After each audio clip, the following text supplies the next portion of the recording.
नमस्कार बच्चों, इस लेक्चर में हम देखेंगे कि एल्गोरिथम फ्लो चार्ट और उसके बाद प्रोग्राम कैसे बनता है। ये जो वीडियो है ये सी प्रोग्रामिंग की लेक्चर सीरीज का जो 5th लेक्चर है वो है।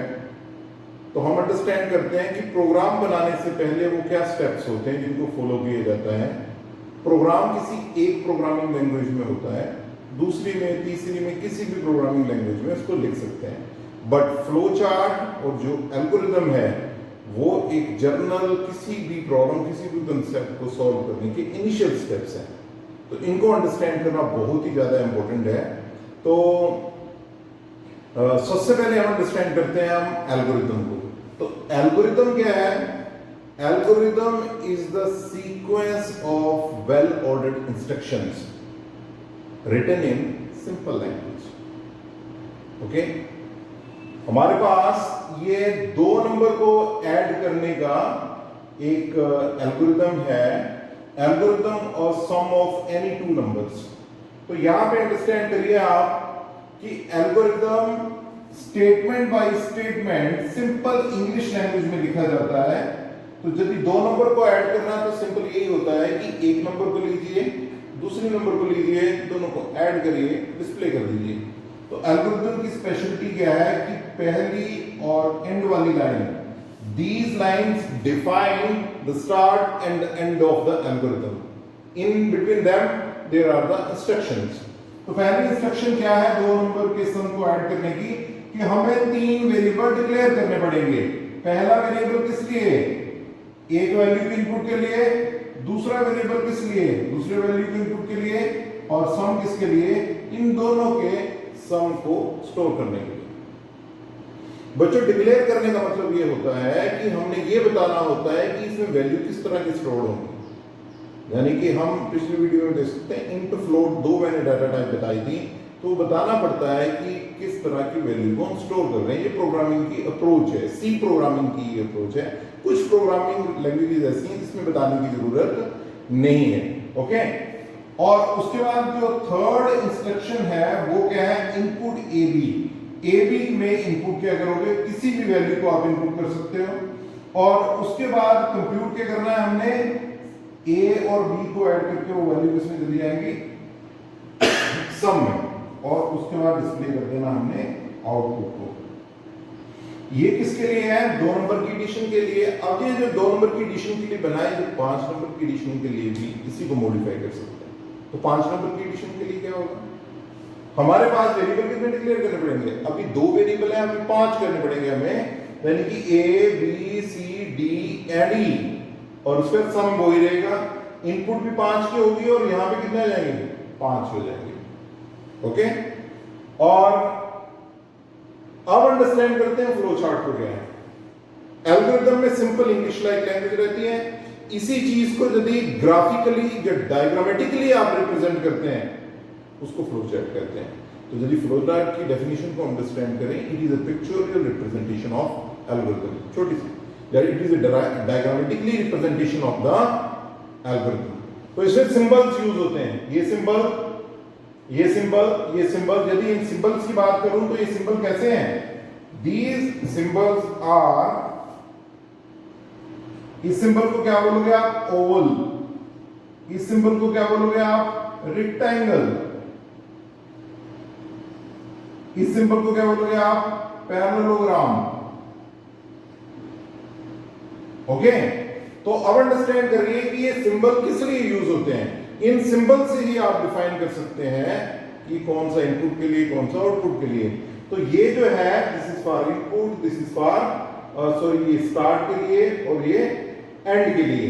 तो जो ओवल शेप होती है that is used for starting and the end of the flow chart. और जो हमारे पास रेक्टेंगल होती है दैट इज फॉर, यहां पे मैं लिख दूं, ये किसके लिए होती है? इनपुट, सॉरी, स्टार्ट और एंड के लिए। और रेक्टेंगल किसके लिए होती है? प्रोसेसिंग के लिए। तो यहां पे हमने डिक्लेयर किए हैं, डिक्लेयर कर सकते हो, प्रोसेसिंग कर सकते हो। ये देखो यहां पे प्रोसेसिंग हो रही है, sum is equal to a plus b। तो ये प्रोसेसिंग हो रही है, यहां पे डिक्लेयर हो रहा है। ये स्कैन, ये जो हमने पैरेललोग्राम ली है ये किसके लिए होती है? ये इनपुट के लिए, और दूसरी बात है आउटपुट के लिए। ओके, अब अंडरस्टैंड करते हैं कि ये कैसे चल रहा है। इसकी डायरेक्शन से आप अंडरस्टैंड करिए। सबसे पहले स्टार्ट होगा, स्टार्ट के बाद क्या होगा, इस पे पहुंचे, डिक्लेयर हुए 3 वेरिएबल, और उसके बाद क्या हुआ, स्कैन। स्कैन का मतलब क्या है, इनपुट हुई वैल्यू ए और बी की, फिर उसके बाद कंप्यूट हुआ सम ए प्लस बी, फिर उसको हमने प्रिंट कर दिया। तो ये शेप देखो, ये वाली शेप और ये वाली शेप क्या है, पैरेललोग्राम है। किसके लिए यूज हो रही है, ये इनपुट के लिए और ये आउटपुट के लिए, और ये हमारा है। ऐसे ही एक शेप और भी है, यदि शेप की बात करें, ऐसी एक शेप है that is use for the decision. एक शेप और भी है जो कि लूप के लिए यूज होती है। आने वाले कई ऐसे प्रोग्राम्स होंगे वहां पे यूज होगी ये वाली कुछ फ्लो चार्ट की और सिंबल्स हैं which is use for the writing and solving the problem. अब हम इसके बाद जो नेक्स्ट स्टेप रहता है वो कोडिंग रहती है। मैं आपको जो कोडिंग इसमें बता रहा हूं वो सी प्रोग्रामिंग की। तो जल्दी से देखिए अब यहां पर कि सी प्रोग्राम का कोड कैसे होगा 2 नंबर को ऐड करने वाला। तो हमारे पास सबसे पहले प्री प्रोसेसर डायरेक्टिव्स होते हैं। तो मैं क्या लिख रहा हूं, hash include stdio dot H header file. Clear? ये किसके लिए, क्योंकि सी क्या है, केस सेंसिटिव है, तो जो छोटा है वो छोटा ही होगा। ये सारे के सारे क्या है, स्मॉल। फिर क्या लिख रहा हूं मैं, वॉइड मेन। ओके, फिर उसके बाद ये ब्लॉक शुरू कर रहा हूं मैं, क्योंकि main is the main program of the C language. अब ये प्रोग्राम स्ट्रक्चर स्टार्ट हो गया। अब हम क्या करते हैं, इसको स्टार्ट वाला पार्ट कर लेते हैं। अब यहां पर मैं डिक्लेयर कर रहा हूं इंट ए बी सम, जो आपने एल्गोरिथम जो फ्लो चार्ट में डिफाइन किया था, डिक्लेयर डिक्लेयर। अब यहां पे आया वो, अब इनपुट करनी है। तो अब अंडरस्टैंड करिए कि कैसे इनपुट करनी है। तो ये सपोज हमें इनपुट करनी है, तो उसके लिए लिखना पड़ेगा scan F percentage D double quotes और कॉमा लगा के इसके साथ में आएगा वो आएगा एम्परसेंड ए एम्परसेंड बी।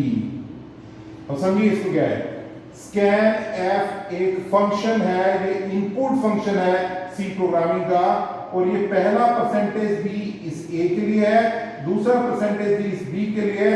फिर इंपॉर्टेंट ये लाइन है, इसको अंडरस्टैंड करिए कि ए के साथ एम्परसेंड साइन है। ए के साथ कौन सा साइन है, एंड साइन जिसको बोलते हैं एम्परसेंड, इसको रेफरेंस के लिए यूज करते हैं। अभी के लिए इतना ही मैं बताऊंगा कि ये रेफरेंस ऑपरेटर होता है। आने वाले लेक्चर में और डिटेल में अंडरस्टैंड करेंगे कि इसका मेन पर्पस रहता है क्या। ओके, तो जब भी हम परसेंटेज डी का मतलब क्या है कि ये इंटीजर के लिए है। ये यदि फ्लोट होता तो यहां पे एफ आता। हमारे पास 2 वेरिएबल है, तो यहां भी क्या लिख रहा हूं, 2 लिख रहा हूं। पहले परसेंटेज डी का मतलब ए है, दूसरे एम्परसेंड का मतलब बी है। ओके, और उसके बाद ये किसका इक्विवेलेंट हुआ, स्कैन के इक्विवेलेंट हुआ। अब हमने कंप्यूट करना है, तो उसकी स्टेटमेंट क्या आएगी, sum is equal to A plus B. Sum is equal to A plus B, इसको कंप्यूट करने के लिए फिर उसके बाद हमें क्या करना है, ये जो सम में वैल्यू आई है उसको डिस्प्ले करना है। तो उसको क्या लिखते हैं हम, प्रिंट एफ परसेंटेज डी सम, और ये क्लोज कर दिए, ये प्रोग्राम खत्म हो गया। तो अब बच्चों स्कैन एफ और सम के प्रिंट एफ को समझिए। ये एक इनपुट फंक्शन है, ये एक आउटपुट फंक्शन है जिसको हमने प्रिंट एफ बोला, और इसके लिखने का तरीका देखो क्या है।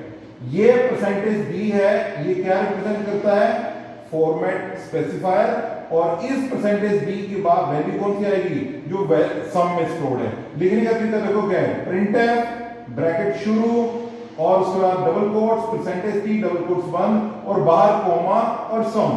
ये वेरिएबल की वैल्यू क्या आएगी, इसकी जगह आएगी। ओके, तो ये एक प्रोग्राम है किसका, किस चीज का प्रोग्राम है, this program is for the sum of 2 numbers, यानी कि जिसका आपने पहले फ्लो चार्ट एल्गोरिथम, फिर फ्लो चार्ट, फिर उसके बाद आपकी कोई query you can ask, you can comment in the video, इसके कमेंट सेक्शन में कर सकते हैं, और मेरे को मेल कर सकते हैं, ईमेल आईडी आपको मेंशन कर देंगे। Thank you.